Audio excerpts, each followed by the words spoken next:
What I do want to ask, though, is Advocate Butler whether she has a witness that she wants to be called for the benefit of the complainant's case at this stage. Chair, you raise an important issue, which I think because of the nature of the rules in these proceedings is fairly unclear. The rules or regulations don't actually provide for the complainant to call witnesses. It's for the evidence leader to place evidence before the panel. So that is why we haven't been able to call witnesses, and we hadn't anticipated that we would be entitled to do so. So I actually haven't even given that thought. As I say, the way in which these proceedings seems to be structured when one looks at the regs is that it is for the evidence leader to lead this process. This is partly why, in many ways, the process of having the complainant even represented here is novel. It's not always the case as in other tribunals that the complainant is represented. So, as I say, I haven't given thought to whether or not we would want to call witnesses. I can certainly do that. Yes, I think the rules would say that the respondent may call witnesses. So to the complainant. I stand to be corrected, but when I looked at it at the very beginning of these proceedings, it's not, the respondent is entitled to call witnesses through the panel, but it does not say that the complainant is entitled to call witnesses. It says the evidence leader is required to place all evidence before the panel. But I'm happy to look at those provisions again. That was my recollection, which is why we haven't really been running our own case in the same way as we want to do if this was a trial. Yes, but I thought that I don't know if the respondent could adopt, the respondent's representatives could adopt the same attitude and say, well, and say to advocate skippers, you are the leader of evidence. It's for you to call witnesses for the respondent. No, because the regulations specifically say the respondent is entitled to present his case. Yes, but I would have thought that part of your representing the complainant would be to interact with the leader of evidence and say, advocate skippers, having consulted with our client, we believe that you should call so and so and so and so and so and so. And then if you did so, then I thought she would not easily decline from calling a witness that you believe might assist the complainant's case. But maybe it's not too late. I don't know. Maybe I asked you whether you feel that there's a witness that you feel should be called for the complainant's case. And I had, frankly, maybe wrongly thought that Dr. Docret was at the instance of the complainant. I noticed that you say no. That means she was at the instance of the leader of evidence. But I'm not sure whether the door is shut against you as the legal representative of the complainant to say to advocate skippers, we believe that such and such a witness should be called to assist the complainant's case. I don't think the door is shut against you. It does change the entire nature of the proceedings, though, Chair. I'm sorry.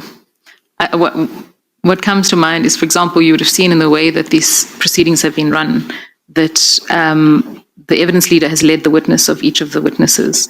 And really, while I went after her, there were definitely times when actually my role was not leading evidence, but testing evidence.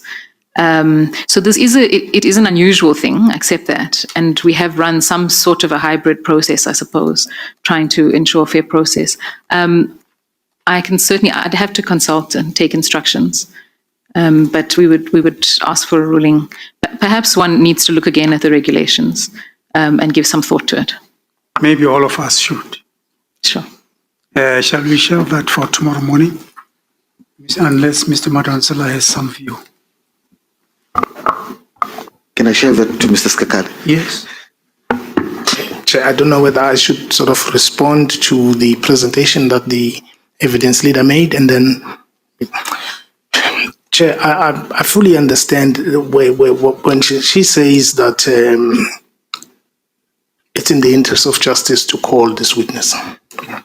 We have registered our objection, and our objection, Chair, is based on the fact that there was a directive about the rules and being fair to the other side, particularly if you're going to call a witness who's an expert witness, who's coming here to give opinions, her opinions, which always is based on the fact that the panel on its own does not have the skill to make the inferences.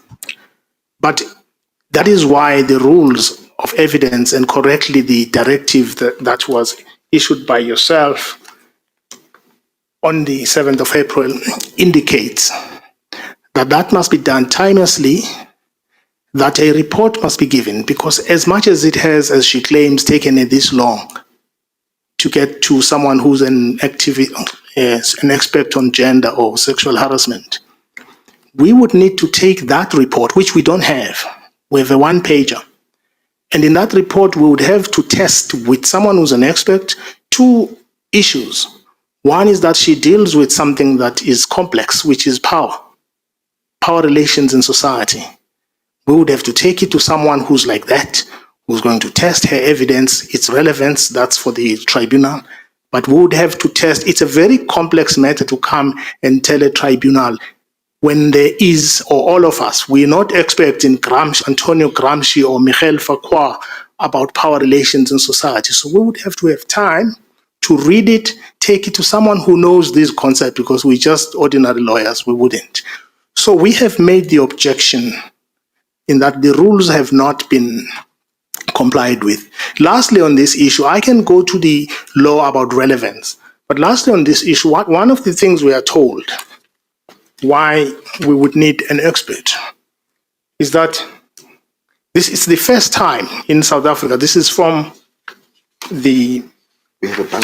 Yes, I'm just reading this letter, which was a response, but I think it's correspondence that is there.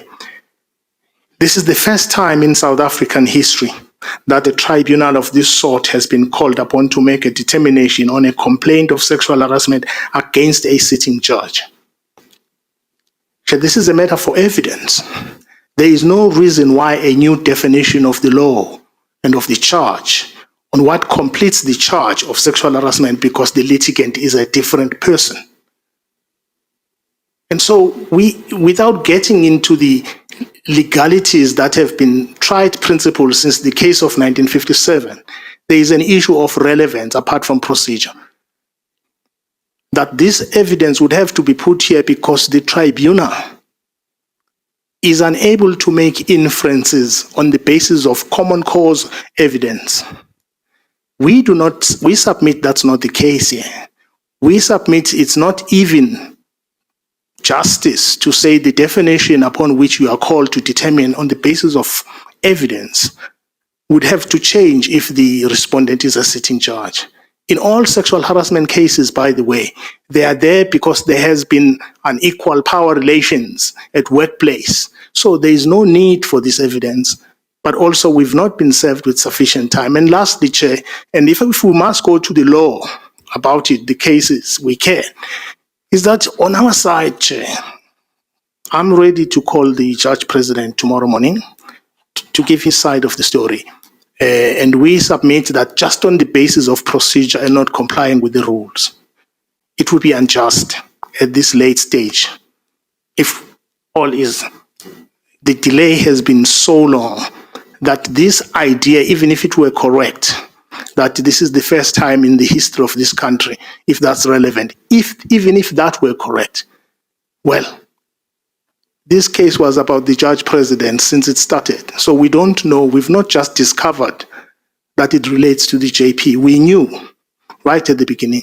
As to the split between the evidence leader and the representative of the complainant, I have nothing to add. But I would suggest on both procedure and relevance, and if the cases must be cited about relevance and whether this tribunal will be incapable on basis of the evidence, would they lack the skill to draw the necessary inferences because you cannot call an expert if the expert coming here is, as in that case they call supererogatory, means beyond what would be necessary. You don't lack the skills. And we can't have a witness who's coming here to tell us about her views on Fakwa, on power and the universe. It must be because this tribunal is incapable without her skill to make the necessary inferences. On those bases, particularly on the procedure and the delay, it is our submission that this witness comes too late for this process and it's unfair. This process must be fair to both complainant and respondent. And on that basis, it would be unjust to call a witness who's an expert and delay. Even the delay is unjust. So we have to deal and redeem the time that we have. And in conclusion, Chair, the Judge President Mbenenge is ready to present his evidence tomorrow morning, or as soon as we finish this, we get your ruling. Thank you, Chair.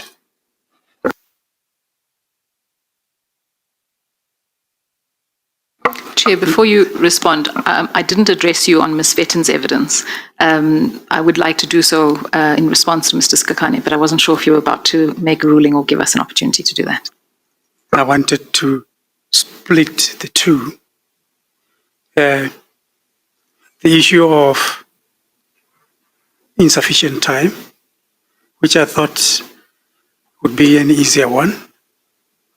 And then it would appear as though Mr. Skakane is now raising a substantive objection against the leading of evidence anyway, which is a different thing, on which we haven't had you.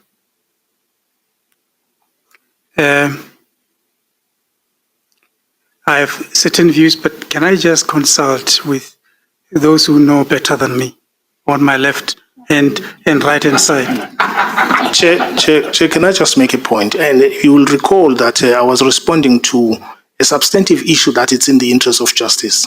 If I must address you on the law, on the case law on this issue, I haven't. I left it because it would be a waste of time if I do that. But if I'm permitted, I'm saying this because my learned friend says on the substance she wants to respond. But I didn't, and I can take this tribunal to the case law and the principles that are tried and they've been set down. I didn't go that far. I was just responding to the substantive issue. Thank you. Yes, as I say, if we have got to deal with both, you have to guide us. If we are going to deal only with the issue of whether or not sufficient time should be given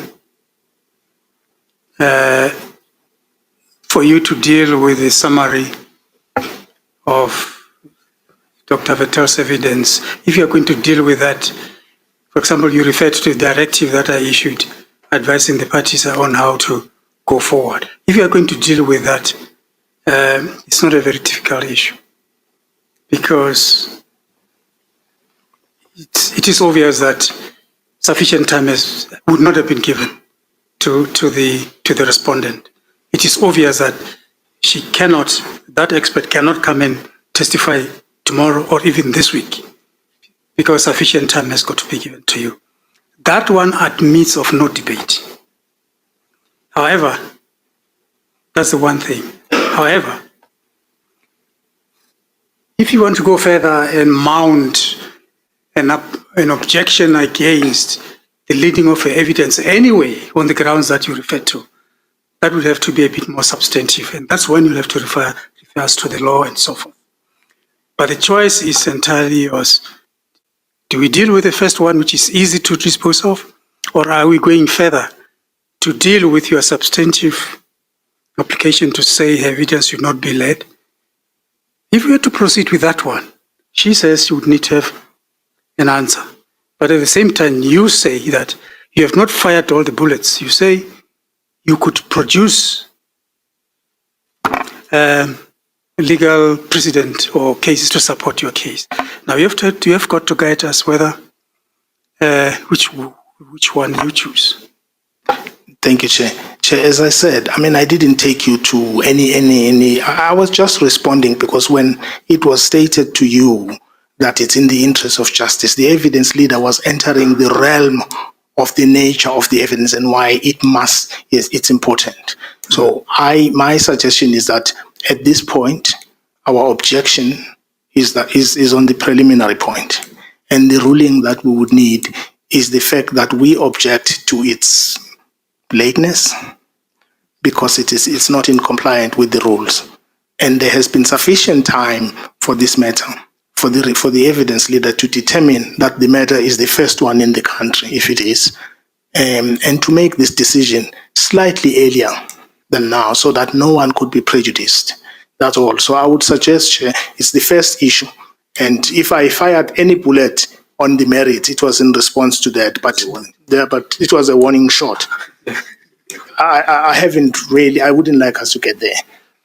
Oh, sorry, I think I missed one aspect of your argument. Your argument is saying that, no, even if they were to say that they will give us more time to look at the expert's evidence, we object. We object because we say that they should have done that a long time ago. Is that the argument? Well, it's two. It's one, we would object on that fashion. But secondly, suppose the tribunal were disinclined to agree with us on the time delay and the preliminary point. What I'm saying is that we would expand, even if she's here, to the panel, then that we would object to the need for expert evidence in these circumstances. But I'm not there yet. I was just responding to what I thought was the realm of the need for that evidence. That's all. Yeah. All right. Thank you, Chair. I think we understand that now.